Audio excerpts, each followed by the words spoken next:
Control rarely arrives wearing a villain's face. It arrives smiling, concerned, and patient. Then it asks for your location, not forever, just for safety. That is how boundaries disappear, one permission at a time, one excuse at a time, one surrender at a time. Then one day you notice something strange. They know where you are, always. They know when you leave. They know when you stop. They know who you visit. And you never agreed to this. What do you call that? Love or surveillance? Most people answer too slowly. That delay costs them freedom. Marcus Aurelius understood a dangerous truth. Anything controlling your mind owns your life. The device changed. Human nature did not. The emperor never carried a smartphone. Yet he knew intrusion corrupts peace, especially when disguised as affection. Imagine discovering the truth tonight. Your partner tracks your movements secretly. No discussion, no consent, no honesty. What happens inside your mind? Shock appears first, then confusion, then the excuses begin. Maybe they worry about me. Maybe they are insecure. Maybe it means they care. Danger begins there, not with their behavior, with your justification. The first lesson is simple. Never confuse concern with control. Healthy concern asks questions. Control collects information secretly. Healthy concern respects autonomy. Control fears autonomy. Modern psychology confirms this pattern. Trust reduces monitoring behaviors. Fear increases monitoring behaviors. Anxiety, certainty. But certainty never arrives. So the tracking continues and usually expands. Today your location. Tomorrow your messages. Later your friendships. Eventually your identity. Seneca warned about chains. Not every chain is visible. Some exist inside relationships. Some are built from guilt, others from fear. The strongest chains feel voluntary. That is why people remain trapped. They mistake adaptation for peace. They mistake silence for maturity. They mistake surrender for compromise. When you discover secret tracking, observe carefully. Do not react emotionally first. Observe facts. Were you informed? Did you consent? Was permission requested? The answers matter. Reality matters more than explanations. The second lesson begins here. Respect yourself before confronting them. Many people rush into arguments. That rarely works. Why? Because emotional chaos rewards manipulation. The conversation becomes distraction. The tracking becomes secondary. Suddenly you defend your reaction instead of examining their behavior. Epictetus taught something powerful. Focus on what belongs to you. Your judgment belongs to you. Your boundaries belong to you. Your response belongs to you. Their choices belong to them. This perspective creates clarity. You do not need permission to value privacy. You do not need approval to demand respect.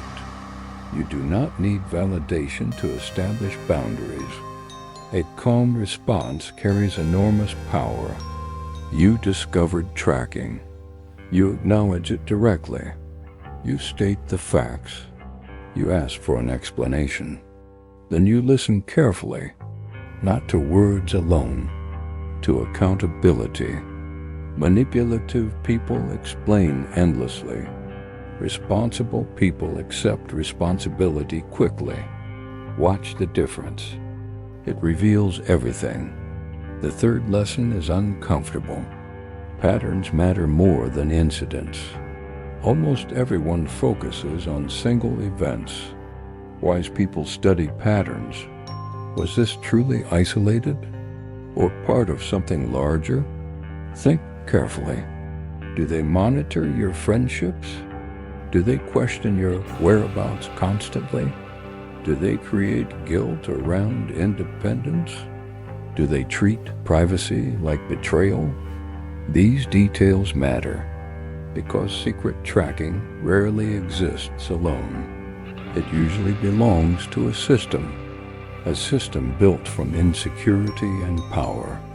Modern psychology calls this coercive control. The goal is not always physical domination. Sometimes the goal is predictability. The controlling partner wants fewer unknowns, fewer surprises, fewer independent decisions.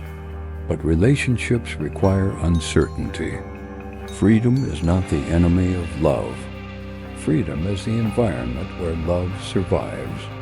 Without freedom, only compliance remains. Marcus Aurelius often reflected on character, not reputation, not appearance. Character. Character appears when nobody watches. What does secret tracking reveal? Not devotion, not commitment. It reveals a willingness to violate trust, and trust is difficult to rebuild. Many people ask the wrong question. Can this relationship survive? A better question exists. Can trust survive? Because relationships without trust become negotiations. Every movement requires explanation. Every absence requires evidence. Every choice requires approval. That is not intimacy. That is management. The fourth lesson is the hardest. You must decide what happens next, not based on fear, based on standards. People tolerate behavior they would never recommend. Imagine your closest friend told this story. What would you advise? Would you excuse it? Would you celebrate it? Would you call it healthy? Probably not. So why lower the standard for yourself? Stoicism teaches courage through reality. Reality sometimes hurts. Sometimes the person you love behaves badly. Sometimes intentions are mixed. Sometimes affection coexists with control. Human beings are complicated, but boundaries remain simple. A boundary is not punishment. A boundary is information. It communicates what you accept and what you reject. If the partner acknowledges wrongdoing sincerely, if transparency follows, if behavior changes consistently, trust may recover slowly, but recovery requires effort, not promises, not tears, not speeches, effort, observable effort, consistent effort, long-term effort. If accountability never appears, notice that too. Silence speaks. Deflection speaks. Excuses speak. Every response provides information. Your responsibility is to listen honestly, not hopefully. There is a difference. Hope without evidence becomes self-deception. Evidence without hope becomes wisdom, and wisdom protects freedom. Remember this whenever guilt appears. Privacy is not secrecy. Privacy is dignity. A healthy partner understands this. A controlling partner fears this. That distinction changes everything.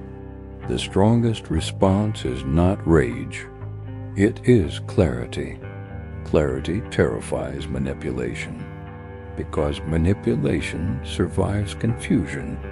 When confusion disappears, control weakens, and freedom returns.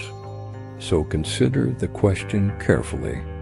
If someone secretly tracks your location today, what else are you excusing tomorrow? That answer may reveal more than theirs. If this message challenged your thinking, stay nearby for the next one. And tell me something below. Have you ever mistaken control for love, or recognized the difference before it was too late?